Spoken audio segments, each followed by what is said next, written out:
네, 시청자 여러분 안녕하십니까. 경제시사 토크 사이다입니다. 정부가 가상화폐에 대한 규제안을 내놨습니다. 그동안 법무부의 목소리였던 가상화폐 전면 금지와 같은 고강도 대책은 나오지 않았지만 미성년자는 거래하지 마라. 거래하고 싶으면 본인의 계좌를 직접 해라. 이런 등의 규제안을 내놨어요. 자, 업계에서는 오히려 규제가 나오니까 반기는 분위기였는데 듣고 보니 원래 그 업계에서도 이런 보완 대책을 어느 정도 본인들이 만들려고 했었는데 정부에서 주도적으로 나서서 만들어주겠다고 하니까 오히려 반기고 있다는 겁니다. 자, 2000년대 초반에 있었던 IT 버블 당시를 한번 떠올려 보도록 하죠.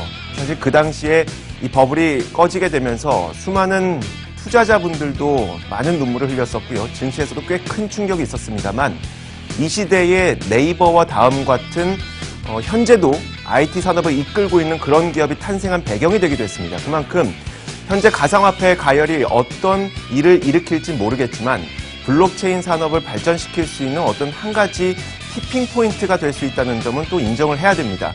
앞으로 가상화폐와 블록체인 기술이 어떤 식으로 가야 될까요? 저희가 오늘 짚어보도록 하겠습니다. 출발합니다.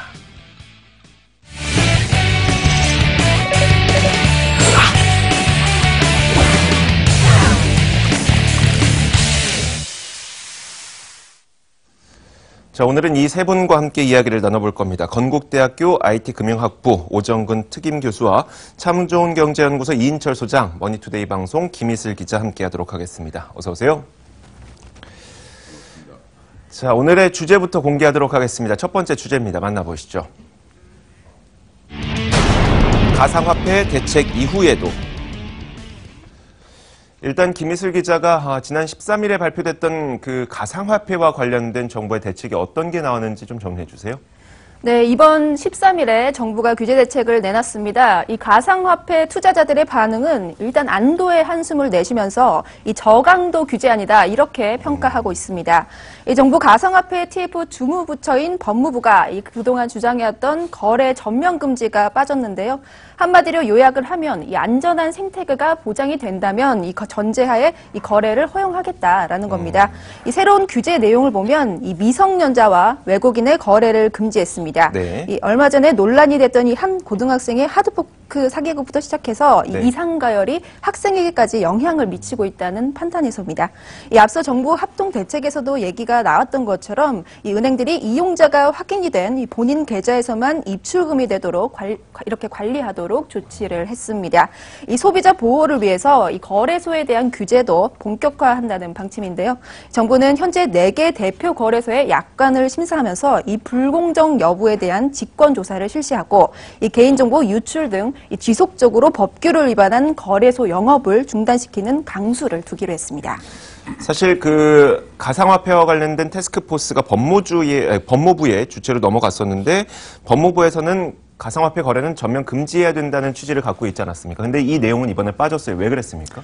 일단 전면 금지를 뒷받침할 법적 근거가 충분치 않은 상황에서 이 자칫 사유재산 침해 논란을 불러일으킬 수가 있습니다. 이 더군다나 현재 가상화폐 국내 투자자가 100만 명을 넘어섰고 이 하루 거래 대금이 6조 원이 움직이는 상황에서 이 갑작스러운 금지 조치는 충격을 감안할 수 없다 이런 조치로 풀이되고 있습니다. 네.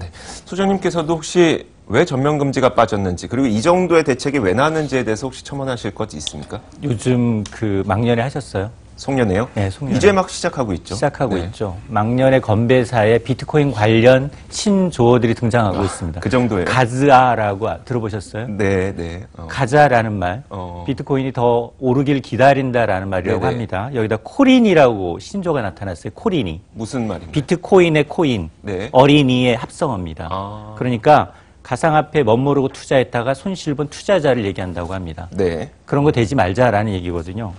지금 시장이 이제 신기술에다가 이제 투기, 버블이라는 게 끼다 보니까 이제 사실 지적하셨던 것처럼 사실 이 부서는 금융위의 전담 부서였다가 다시 이제 법무부로 이관이 되면서 이제 사실 정부조차도 3인 3색입니다. 생각이 그렇죠. 다 틀립니다. 네네. 소비자 보호 측면을 강조해야 되는 금융이냐, 법과 제도와 앞으로 신성장 산업을 걱정해야 되는 기획재정부냐, 그러면 아니면 이런 이제 불편함, 이 버블이 터졌을 경우에 어떤 소비자 보호의 어떤 이 정책, 규제에 초점을 맞춘 법무 분야, 3인 3색일 수밖에 없는데 여기다 이제 국세청은 또 소득 있는 곳에 세금까지 물려야 한다. 네. 라는 이제 제각각의 이런 이 정리가 안 된 가상화폐라는 기본적인 정의가 안 돼 있는 상황에서 벌써 너무 앞서 나가는 겁니다. 그러다 보니까 사실은 지난 주말 그냥 이 언론에 흘린 겁니다. 전면 규제를 검토하고 있다. 법무부가. 네네. 사실 그 사실 하나만으로도 이 가상화폐 비트코인의 경우에는 거의 한 40% 넘게 빠졌죠. 네네. 그러다 보니까 이 고민이 깃들어 있는 겁니다. 두 가지 측면이 있어요. 하나는 자 지금 보면 앞서 이제 이 기자는 11월 말 기준 100만 명 있지만 네. 그 사이에 200만 명 정도로 늘었어요. 2배가 늘었어요. 2배가 늘었어요. 가상화폐 인구가.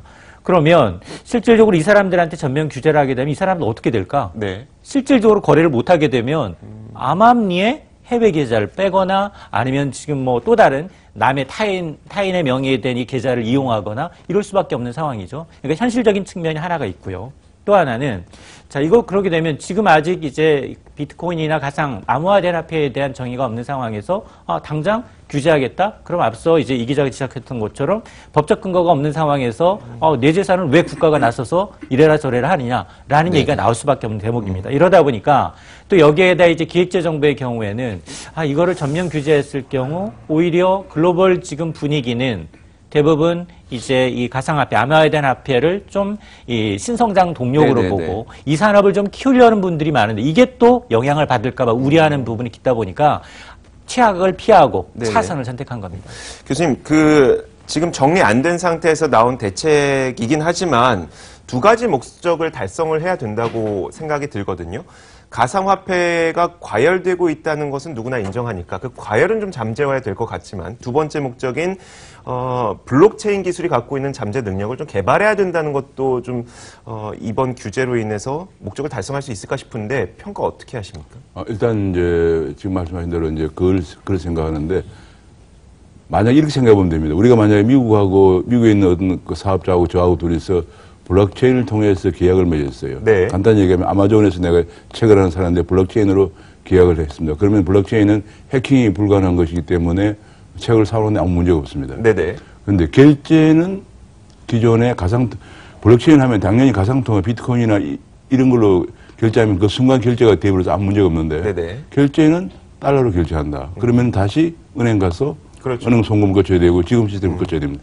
그러면 무슨 얘기냐면은 그러면 그것도 최소한 4일 정도 걸리면서 수수료가 비싸집니다. 네네. 그러면은 우리나라가 만약에 블록체인을 산업을 육성하는데 블록체인 기반 거래를 종결짓는 금융면에서 결국은 종결돼야 되거든요. 네네. 종결짓는 금융거래는 지금까지 사용해왔던 아날로그 머니를 사용하도록 하면은 우리나라 블록체인 산업은 반쪽이 되겠죠. 반면에 미국 같은 데서는 지금 벌써 일본은 거래를 통화로 인정을 하고 있으니까 바로 블록체인을 거래를 할 때 결제를 가상통화로 하게 하면은 신속하게 거의 1초도 안 걸려서 결제가 되고 아주 안전하게 되니까 우리나라 블록체인 산업이 다른 나라 산업과 경쟁이 될 수가 없는 상황이 발생하게 됩니다. 그래서 이것이 흔히들 그 내용을 잘 모르는 사람들이 자꾸 블록체인 육성하는데 산업을 육성하고 가상통화는 규제하면 안 되느냐 그러는데 그렇게 되면 결국은 반쪽이 되어서 우리나라 그렇죠. 블록체인 산업 자체도 또 심지어는 블록체인을 기반으로 한 4차 산업혁명 자체가 어려움에 봉착될 것이라는 것이 이제 이번에 기획재정부에서 제동을 건 네네. 이유가 되겠습니다. 한 가지만 더 얘기하면 이번에 미성년자 문제인데요. 미성년자를 규제한다는 것이 얼핏 보기에는 굉장히 좋아 보이지만 미성년자들이 물론 과도하게 해서 문제가 되는 건 좀 제어를 해야 되겠지만은 지금 세계에서 두 번째로 많이 거래되어 온 이더리움을 개발한 사람이 소련 태생 캐나다 사람인데요. 네네. 비탈리 부터른이라는 사람이 대학교도 입학 전에 벌써 19살 때 개발한 것입니다. 우리가 지금 많이 쓰고 있는 구글이라든지 혹은 페이스북도 전부 학생 때 개발된 것들이에요. 네. 이런 걸 생각하면은 지금 10대는 완전히 디지털 원주민이라고 그래서 어릴 때부터 모바일 폰을 가지고 살아온 사람들입니다. 네네. 이걸 나이가 디지털을 잘 모르는 60대 디지털 이주민이라고 그러는 60대 사람들이 그걸 규제하고 그러면 우리나라에서는 제2, 제3의 부트런이 나오지 말라는 얘기거든요. 네. 그래서 저는 굉장히 안타깝게 생각하고 오히려 젊은 사람들의 그런 열기를 건전한 방향으로 가도록 정부가 혹은 우리 기성세대가 지원을 해주고 성원을 해야 한다고 생각을 합니다. 프로그래머가 돼야 하지만 게임은 하지 마라는 이야기랑 좀 비슷할 것 그렇습니다. 같기도 하네요. 지금 바로 우리나라 게임 산업이 세계를 지배하고 있잖아요. 네네. 지금 최근에 중국이 따라왔습니다. 그러나 거기에 중요한 것은 우리나라 게임 산업이 세계를 지배해야 되는 배경에는 세계 게임에서 우리나라 10대 프로 게이머들이 세계를 지배하고 있기 때문에 그래요. 이 우리나라 10대 프로 게이머들 한 100명이 출전하는 데는 거의 표가 한 20만 원, 30만 원이었는데 안표는 50만 원까지 있다고 돈 되는 전 세계가 시청하고 있는 것입니다. 교수님, 그 취지는 충분히 공감을 합니다만 그래도 가상화폐에 대한 과열이 걱정될 수밖에 없는 것은 아마존을 책을 사서 제가 오늘 그에 해당하는 비트코인을 제공을 했는데 내일 보니까 너무 아깝다. 또 많이 올랐네. 이럴 수도 있으니까요. 좀 안정되지 않았다는 측면은 분명히 존재를 하는 것 같기도 하고요. 김희수 기자가 이번에 발표된 대책에 대해서 또 업계에서는 반기고 있다고 하는데 그 이유가 뭔지 좀 분명하게 말씀해 주세요. 이번에 정부가 대책 수립안을 발표한 것을 보면은 사실상 민간 업체들이 그동안 주장을 해왔던 내용들이 다수 포함이 돼 있습니다. 물론 업계가 블록체인 사업 육성을 위해서 꼭 허용해달라고 주장해왔던 이 신종 코인을 통한 자금 거래, 즉 ICO 금지 조치는 그대로 유지가 됐지만 이 밖에 거래소에 대한 적절한 규제가 필요하다는 업계 의견은 대부분 반영이 된 것으로 보입니다. 이와 관련해서 오늘 10시에 한국 블록체인 협회가 이 은행회관에서 이 자율 규제안을 발표하는 간담회를 진행했었는데요. 조금 전에 나온 내용을 보면요. 이 원화 예치금 100%를 금융기관에 예치하도록 하고 이 가상화폐 예치금은 보안 조치가 고도로 강화된 이 전자지갑의 70% 이상을 넣도록 하라. 이렇게 의무화된 조치를 포함시켰습니다. 이 밖에도 본인 계좌 확인 강화 등 강화를 비롯해서 1인 1계좌 입출금을 관리하고 이 거래소 회원 요건을 20억 원 이상의 자기 자본 보유사로 한정하는 내용이 담겼습니다.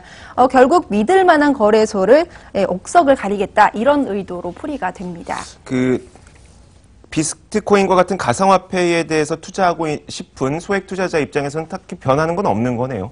그렇지 않습니다. 굉장히 중요한 지금 우리나라가 일본하고 달리 거래소의 요건을 일정 요건을 갖춘 거래소만 인정하는 그런 시스템이 아니다 보니까 영세 거래소가 난립하면서 영세할수록 고객을 유치하기 위해서 다단계를 한다든지 끌어오면 더 많이 비트코인을 주겠다 이런 식으로 사기 행각이 벌어지고 있기 때문에 지금 오늘 자율규제안 보면은 최소 예컨대 20억 이상 자본금이라든지 혹은 고객 신원하기 문제 최근에는 아마 자금 세탁 방지 일본은 이제 그런 것도 하고 있는데 그런 것들을 가지고 있는 해킹 방지 이런 것들을 가지고 있는 거래소만 인정한다고 하면은 개인 거래자들도 굉장히 안심하고 투자를 하고 거래할 수 있는 거래 안정성, 신뢰성이 제고되는 측면에서 굉장히 바람직한 조치라고 생각을 합니다. 소장님, 그러면요, 지금까지는 내가 이 거래소를 이용해서 비트코인을 사고 팔고 하고 싶었지만 이 거래소를 못 믿었었는데 이런 규제를 통과한 거래소라면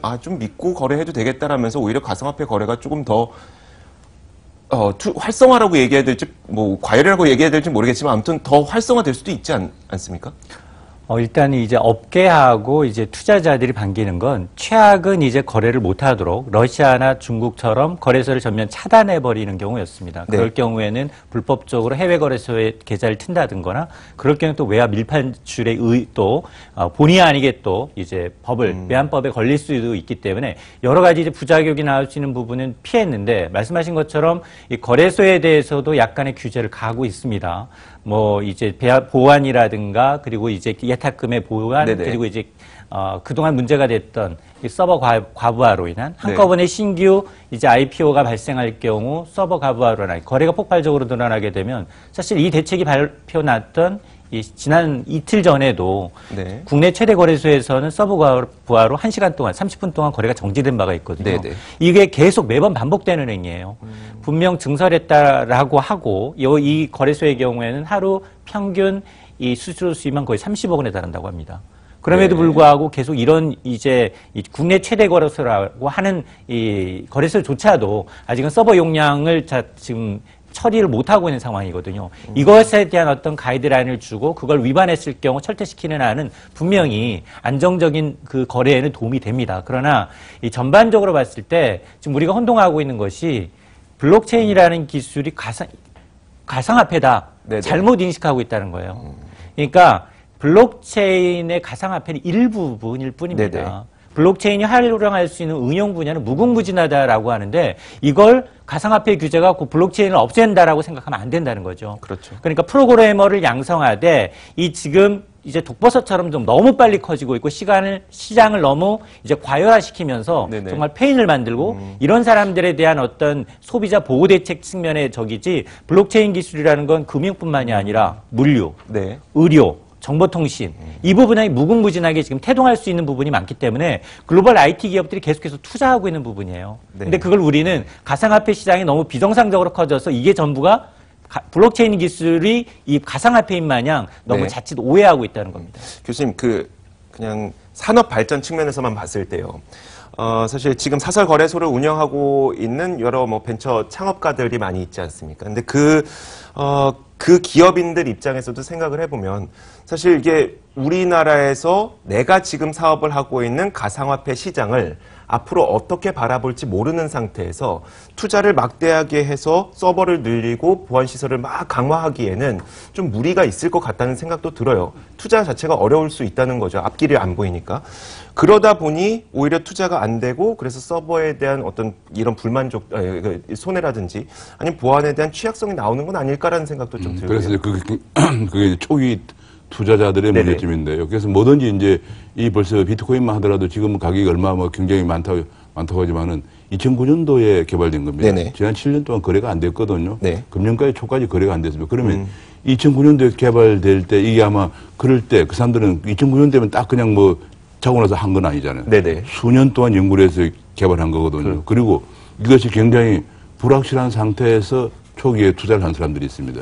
또 거래소 이게 거래가 될지 말지 모르는 상황에서 초기에 투자한 거죠. 그러니까 이거 우리나라가 제일 중요한 것은 어떤 새로운 기술 혁신이 이루어지려면은 가장 중요한 것은 초기 개발자, 그다음에 초기 투자자에 대한 보상은 너무도 당연한 것입니다. 이것을 터부시하고 문제가 있다고 생각하는 사회에는 혁신이 될 수가 없죠. 예를 들어서 지금 현재 미국의 구글에서 인공지능을 개발한 사람이 영국 사람 하사비스입니다. 하사비스도 어릴 때 그 인공지능을 개발한 거고 지금 그 인공지능 때문에 갖는 저작권이라고 하는 것은 상상을 초월합니다.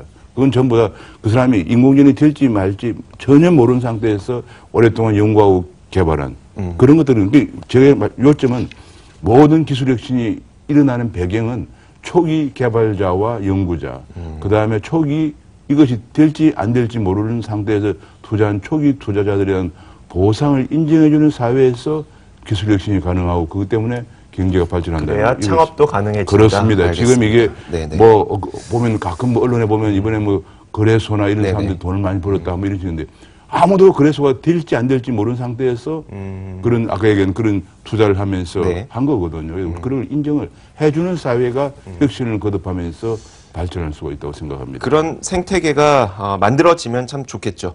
자, 그런데 최근에 또 나온 이야기를 보니까 규제안을 내놓겠다고 이제 정부에서 얘기를 하자 원래는 미리 알려지면 안 되는 보도자료가 인터넷상에 사전에 유포가 됐다면서 이게 무슨 일이 발생한 겁니까? 제 기억으로 13일 오전 점심때쯤으로 기억을 네네. 하는데요.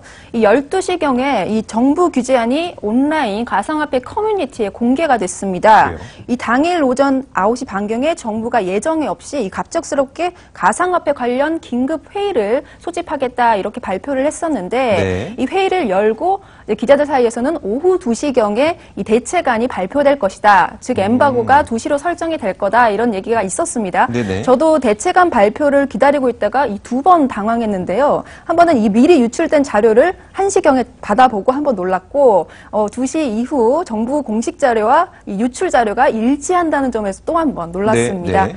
이번 유출 자료가 뭐 기자가 이렇게 유출한 게 아니냐 뭐 이런 의심도 좀 하고 있는데요.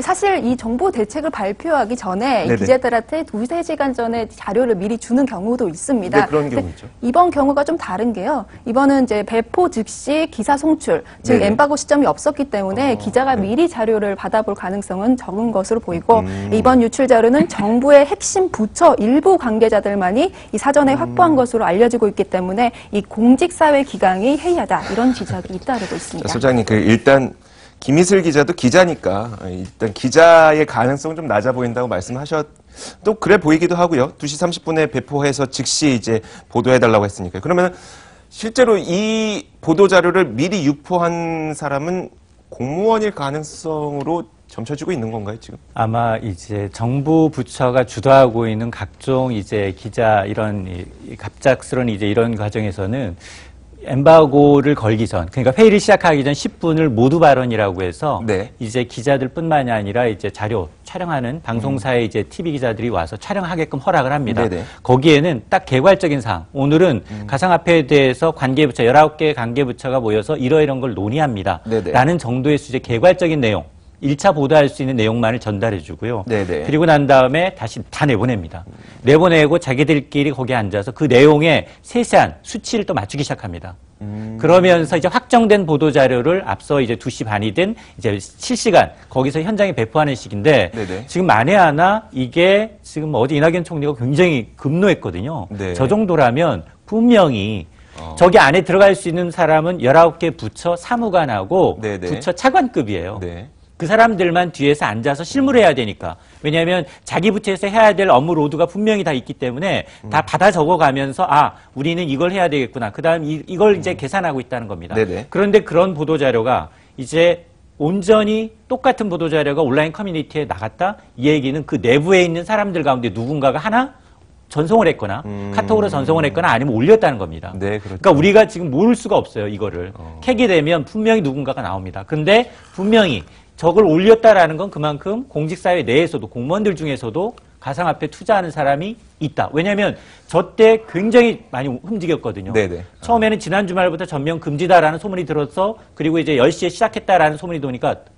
떨어졌습니다. 네네. 가상화폐가 떨어지는데 11시 57분 저게 온라인 커뮤니티 오르자마자 또 올랐어요. 그러니까 이런 걸 보면 이게 보이지 않는 손이 작용했는데 그게 바로 누군가 공직자들 중에 한 명이다라고 이제 추정을 하고 있는 겁니다. 예전에 그 대형마트에서 우리 개인정보 유출됐을 때도 그 직원이 빼내갔다고 합니다. USB에 담아서. 항상 문제점은 사람에게서 발생을 하는데 우리 모두 좀 깨끗해질 수 있는 방법은 없는지가 또 궁금해지기도 하고요. 자, 다음 이야기를 좀 준비했는데 저희가 관련 내용을 먼저 전해드릴 겁니다. 가상화폐 거래가 급증하게 되면서 사실 시중은행들은 뒤에서 남몰래 미소를 짓고 있다고 하는데요. 한 시중은행은 석 달 만에 16억 원의 수익을 올렸다고 합니다. 김희슬 기자가 단독으로 그 내용이 무엇인지 취재해봤습니다.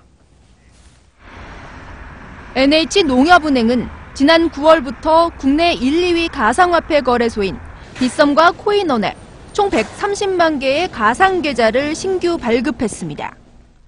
MTN이 확보한 자료에 따르면 빗썸 계좌에서 2달간 140만 건의 거래가 발생했고 총 5조 5,700억 원의 현금이 유통됐습니다. 코인원에서도 26만 3천 건, 1조 8,334억 원의 자금이 거래됐습니다. 농협은행은 가상화폐 거래소와의 계약으로 얼마를 벌었을까? 거래소 관계자에 따르면 원화 출금 수수료 1,000원이 은행의 수익으로 잡히는 구조로 농협은행은 석 달 만에 16억 원을 거둬들인 것으로 추산됩니다. 통상 가상계좌 건당 발급 수수료와 입금 수수료에서 벤사에 지급되는 수수료를 제하고 거래소 모계자로부터의 출금 수수료가 더해진 값입니다. 일찍이 가상계좌를 발급해온 다른 은행들은 거래 자료를 공개하지 않고 있지만 농협은행 발급계좌가 절반도 소진되지 않은 상태고 빗썸 회원수가 150만 명인 점을 감안했을 때 신한은행의 수수료 수익은 28억 원에 이를 것으로 보입니다. 가상화폐 거래소가 은행의 새로운 수익 창구로 떠올랐습니다. 적자는 수수료 수익은 물론 하루 수조 원이 거래되기 때문에 막대한 현금을 예치하는 효과까지 있습니다. 한 개의 영업점이 한 개의 어떤 거래소랑 이제 계약을 맺어서 만약에 자기 지점에 발급된 어떤 계좌를 가지고 이제 예치금이 하루 단위라도 왔다 가면은 그만큼 이제 은행 그 지점의 평장이 늘어나니까. 다만 정부의 투자 실명제 조치로 대다수 가상화폐 계좌 발급 업무는 잠정 중단된 상황. 하지만 은행들은 잠시 숨을 고를 뿐 신시장인 가상화폐 관련 사업을 주시하고 있습니다. 머니투데이 방송 김희슬입니다. 자, 우리은행과 산업은행 그리고 IBK 기업은행 같이 정부가 지분을 갖고 있는 은행들은 일단 가상계좌, 그러니까 가상화폐를 거래할 수 있는 가상계좌를 폐쇄하거나 추가 개설할 계획은 없다고 발표를 했는데 일단 NH농협은 그렇지 않은 것 같아요. 이유가 뭘까요? 방금 말씀해 주셨던 것처럼 이 은행의 성격에 따라서 그렇게 정부이 조치하는 바에 따라서 움직이는 점도 분명히 있지만 네. 실상은 이 선제적으로 당국이 요구한 조치를 누가 먼저 실천을 했느냐 이거에 따라서 좀 갈립니다. 지난 9월에 정부가 가상화폐 합동대책을 발표하면서 이 거래소 계좌와 은행 본인 계좌가 일치할 때 네. 이렇게 시스템을 갖추는 은행만이 거래를 할 수 있게 하겠다 이런 내용을 발표한 적이 있는데요. 이 가상화폐가 마약 거래 등 자금 세탁을 위한 어둠의 경로로 쓰이지 않게 막기 위한 조치였습니다. 당시 농협은 가장 빨리 이 관련 시스템 개발 작업에 나섰고 현재 개발을 완료한 상태입니다. 이 선제적으로 거래 환경을 마련했기 때문에 이 가상화폐 거래소와의 계약으로 얻는 이 부수익도 적지 않아서 가장 적극적으로 사업을 확대하려는 추세에 있습니다. 네. 지금 그 가상화폐로 발생한 이익에 대해서는 세금을 부과해야 된다라는 의견도 있는데, 자, 이것도 논의를 하고 있습니까, 소장님 지금? 그렇습니다. 이제 지금 사실은 이제 국세청이 주도로 소득이 있는 곳에 세금을 물리겠다라는 이제 취지로 이제 거래에 대해서 이제 이 양도 차익에 대해서는 과세하는 방향을 추진하겠다라고 얘기를 하고 있습니다. 근데 사실 이게 지금 앞뒤가 조금 바뀌었는데요. 먼저 이제 가상화폐에 대한 정의를 먼저 내려주고 네네. 이제 외국처럼 지급결제 수단으로 할 건지 아니면 이제 뭐 투자 자산으로 할 건지 네. 그러면 세금이 분명해집니다. 그렇죠. 그런 부가세를 부과하든 아니면 뭐 소득세든 뭐 법인세를 부과하든 분명해지는데 그게 없이 이제 국세청이 먼저 이제 세금을 부과하는 건 사실상 불가능합니다. 네네. 법을 고쳐야 되는 사안이거든요. 네. 그러다 보니까 지금 사실 미국이나 뭐 영국 같은데 뭐 일본 같은 데는 민간 통화, 일본은 일단 민간 통화로 이제 규정을 하고 있죠. 네. 그러다 보니까 뭐 양도세, 소득세, 법인세 다 가능한 상황이고 그러나 이제 이럴 경우 우리는 이제 세금 규정이 없는 상황에서 만약 세금을 부과할 경우에는 나는 세금 못 내겠다. 네네. 법적 근거를 대라. 라고 이제 반발할 수도 있기 때문에 지금 이럴 경우 이 가상화폐에 대한 이제 세금을 물리는 문제는 굉장히 이제 관련 부처 간 협업이 먼저 이루어지고 난 다음에 이루어질 것으로 보입니다. 자, 교수님께 좀 두 가지 질문을 드리고 네네. 싶은데요. 교수님께서는 그냥 나름대로 여기에 대해서 많이 공부를 해보셨으니까 가상화폐에 대한 세금을 붙일 때 상품권이라든지 아니면 포인트처럼 우리가 이걸 상품으로 봐서 부가가치세를 붙이는 게 낫다고 보세요? 아니면 물론 세금 전문가는 아니시지만 아니면 그 어떤 자산으로 봐서 양도소득세를 붙이는 게 좀 더 낫다고 보세요? 그러니까 이거 이게 조금 전에 말씀하신 세 가지인데 하나는 화폐로 보느냐. 네네. 지금 이제 미국도 CSPS라고 주은행 감독 협의체에서는 네네. 통화로 간주해 민간 통화로 간주를 하고 있고요. 일본도 민간 통화로 간주하고 있는 상태인데. 통화로 화폐로 보느냐, 네네. 돈으로 보느냐 하는 거고, 그 다음에 금융상품으로 보느냐, 네네. 그 다음에 아니면 일반 상품으로 보느냐, 이런 문제거든요. 네네. 그래서 부가가치세 같은 경우에는 당연히 상품으로 본다면, 화폐로 본다면 부과할 수가 없습니다. 네. 그건 뭐, 지금 우리 돈 거래니까 그렇죠. 부과할 수 없는 거고. 제 생각으로는, 그러나 돈을 거래해서 소득이 생겼으면은, 네. 개인의 경우에는 소득세, 법인에서, 회사에서 투자해서 벌었으면 법인세는 매길 수가 있다고 생각을 하고 네네. 양도소득세의 경우에는 우리나라의 경우에는 화폐의 거래에서 생기는 이익을 양도소득세를 매기는 것은 제 생각으로는 없는 걸로 알고 그렇죠. 있어요. 그리고 네. 다만 주식이나 이런 금융상품의 거래에서는 양도소득세를 매기니까 네네. 양도소득세가 가능하다고 생각을 하고 있고요. 지금 현재 그리고 소비세 또는 부가가치세는 지금 우리나라에서 화폐와 금융상품 두 개 다 매기지 않는 걸로 알고 있습니다. 네네. 그래서 그런 경우 세 가지인데 하나는 소득세 또는 법인세, 양도소득세, 그 다음에 하나는 부가가치세. 네네. 이 세 가지는 먼저 화폐냐, 금융상품이냐, 아니면 일반 상품이냐 하는 규정이 먼저 내려져야만 적용이 가능할 것으로 생각하고 있습니다. 내려지지가 않으니까 좀 무슨 세금을 내야 될지도 모르겠고 한 가지만 좀 간단하게 더 여쭤보고 싶은 게 그 세금을 그러면 우리가 붙이겠습니다라고 결정되는 순간 비트코인은 이제 그러면 화폐나 혹은 금융자산으로 인정된다고 사람들이 인식하게 될 건가요? 그렇죠. 그래서 이제 아마도 세금을 부과하기 전에 그 부분이 먼저 정의가 될 겁니다. 네네. 정의가 되지 않고 내리면은 세금을 부과하면은 네. 제 생각으로는 엄청난 법적 분쟁이 제기되면서 오히려 정부가 또 굉장히 어려운 입장에 처해질 가능성이 있습니다. 네. 알겠습니다. 최근에 또 재밌는 소식이 한 가지가 있었어요. 이 소식 들으면서 이 시간 좀 마무리 지으면 좋을 것 같은데, 비트코인만 받겠다는 부동산 매물이 해외에서 등장했다고 합니다. 소장님. 사실 비트코인이 일반적인 이제 화폐 기능을 할 거냐 최초의 시도는 피자 한 판이었어요. 네. 피자 한 판을 시작해서 지금 국내에서도 사실 프랜차이즈 제과점에서는 일부 받고 있습니다. 네. 그래서 지금 이 업계에서는 가능하면 이 용도를 넓히기 위해서 소수점 이하 8자리까지 거래가 되다 보니까 네. 지급 결제 수단으로 이렇게 굉장히 이제 노력을 하고 있는 상황인데, 근데 미국입니다. 미국에서 5억 원짜리 콘도가 비트코인으로 팔겠습니다라는 분양 물량이 나왔습니다. 미국에 있는 이제 이 플로리다 주에 있는 마이애미에 있는 이제 23평형 콘도인데요. 이게 33비트코인. 그러니까 지금 현재 한 뭐 1,800만 원 내외 정도 수준으로 본다면 6억 원 미만이에요. 네네. 6억 원 미만을 비트코인으로 33포인트를 갖고 분양을 하겠다라고 하는데요. 자, 이게 뭐 물론 뭐 이 올 초에도 사실 텍사스에서는 비트코인으로 이제 부동산 거래가 될 뻔을 했습니다만, 다가 이제 달러로 바꿔서 현금화해서 네네. 구매를 하면서 거래가 이루어지지 않았는데, 만에 하나 이게 거래가 이루어진다면 전 글로벌 대상으로 해서 비트코인이 이제 가장 비싼 투자 자산이라고 할 수 있는 부동산을 구매하는 네네. 그런 이제 화폐의 기능을 점진적으로 하고 있다라는 겁니다. 알겠습니다. 참 여러 가지 사례들이 많이 나타나고 있다는 것은 그만큼 블록체인과 가상화폐가 나중에 응용될 수 있는 분야가 많다는 점을 의미하기도 합니다. 물론 그 이야기를 한다고 해서 가상화폐의 미래 전망이 좋으니까 투자하세요라는 이야기는 아닙니다만, 제가 오프닝에서 말씀드렸던 것처럼 이런 과열 양상이 한 번씩 나타났을 때에는 그 시대를 틈타서 크게 성장하는, 성장의 발판을 마련하는 또 기업들과 기술들도 생기기 마련이니까요.